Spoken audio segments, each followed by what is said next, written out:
क्या कभी ऐसा लगा कोई तुम्हें कंट्रोल कर रहा हो बिना तुम्हारे इजाजत की?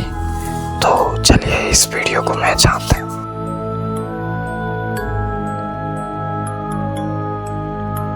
Shadowy visual. रात को जब तुम सोते हो, जब तुम सोचते हो कि तुम अपने ख्यालों के मालिक हो, कंट्रोल कर रहा हो, तब क्या वाकई में वो ख्याल तुम्हारे होते हैं? क्या कभी ऐसा लगा है कि तुम्हारे अंदर कोई और है जो तुम्हें सोचने पर मजबूर करता है, जो तुम्हें वही करवाता है जो तुम नहीं करना चाहते? इसका नाम है mind parasite theory. Scene 1। What is a mind parasite? Mind parasite कोई जीव नहीं है। ये एक विचार है, एक सोच है जो धीरे धीरे तुम्हारे दिमाग में घुसता है और तुम्हें बदलने लगता है। वो ख्याल जो तुमने कभी खुद नहीं सोचा था, अचानक तुम्हारा हिस्सा बन जाते हैं। तुम्हारी पसंद, तुम्हारे डर, तुम्हारी चाहत, सब पर कब्जा कर लेते हैं ये मानसिक परजीवी। सीन 2। कैसे काम करता है mind parasite? With visuals of brain neurons connecting glitch effects. ये शुरू होता है एक छोटे से एक्सटर्नल ट्रिगर से। एक बात, एक इंसान, एक ट्रेंड, एक ट्रॉमा, और फिर वो पैरासाइट तुम्हारे न्यूरॉन्स पर इम्प्रिंट छोड़ देता है। तुम सोचते हो मुझे यही करना है, लेकिन असल में वो तुम नहीं, तुम्हारे अंदर बैठा कोई और सोच रहा होता है। तुम्हारी आइडेंटिटी अब ओरिजिनल नहीं होती, वो हैक हो चुकी होती है।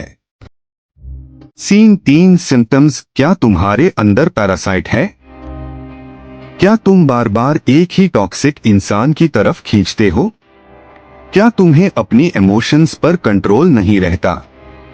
क्या तुम कभी कभी खुद को नहीं पहचान पाते?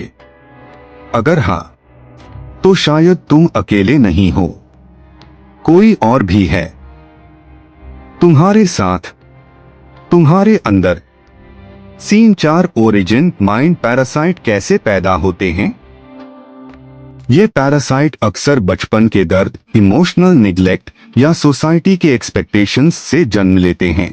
कभी ये तुम्हारे पेरेंट्स के ख्याल होते हैं, कभी स्कूल के नियम, कभी किसी फेल्ड रिलेशनशिप की गिल्ट, और धीरे धीरे ये ख्याल तुम्हारे सोचने का तरीका बन जाते हैं। सीन 5। माइंड पैरासाइट का खतरा।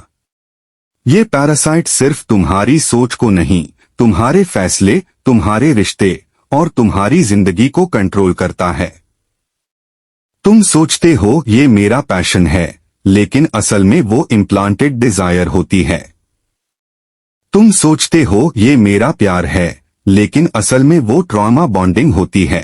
सीन 6। कैसे बचें माइंड पैरासाइट से? 1। हर सोच पर सवाल करो, क्या ये मेरा अपना ख्याल है? 2। आइसोलेशन में जाकर अपने अंदर झांको, साइलेंस पैरासाइट को एक्सपोज करता है। 3। रिवायर करो अपने ब्रेन को मेडिटेशन, जर्नलिंग और अवेयरनेस से। 4। किसी मास्टर थिंकर से सीखो, माइंड हैकर्स को पहचानना सीखो। अगर तुम अभी भी सोच रहे हो कि ये सब बकवास है, तो शायद पैरासाइट ने तुम्हें यकीन दिला दिया है कि वो असली नहीं है, और यही उसकी सबसे बड़ी ट्रिक है। अगर तुम्हें लगता है कि तुम्हारे दिमाग में कोई और जी रहा है, तो इस वीडियो को लाइक करो, कमेंट में लिखो I am taking back control, और सब्सक्राइब करो, क्योंकि हम एक्सपोज करेंगे हर माइंड पैरासाइट को।